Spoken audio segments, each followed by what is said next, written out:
Di un canto, tra i merletti del tuo ornamento, il vento.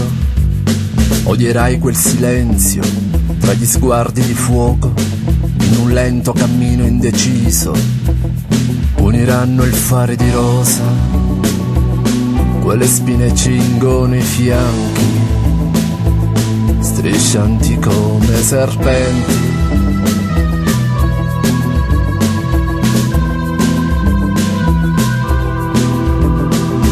Dolce suo viso, come un cielo sereno, tra le mani tenevo una sposa delusa, nei tuoi occhi il riflesso di un deserto che accoglie, il tuo pianto che nulla germoglia, il tuo cielo gonfio e si veste di scuro, e pioverà su di te tanto mare, che salato soffoca il cuore.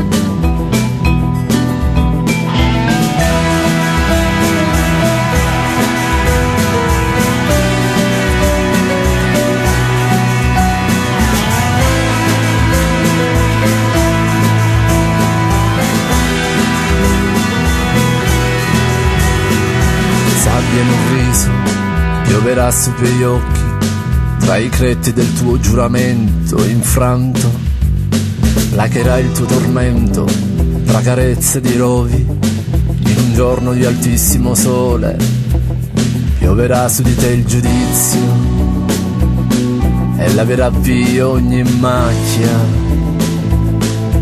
assolvendo ogni colpa. Piante in un riso, dipingerai sul tuo volto, tra le rughe di carne bruciata, marcita, le tue vesti di sposa, tra i cami di spine, in un orlo nascoste la macchia, e nel tuo cuore sopita la colpa, urlerà il suo tormento, maledicendo quel bianco.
D'incoglio, il tuo amore cusuto, una spina malata e a veleno pasciuta.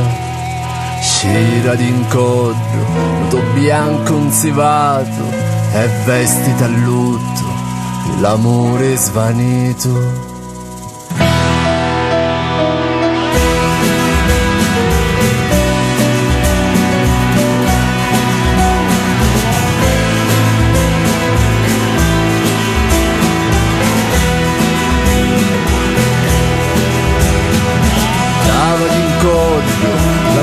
vecchie punte, non è tempo di piante, senza di nuovo che asciuga, sposa sopita, il mio rovestuto, sarai arreamata, germoglio di rosa.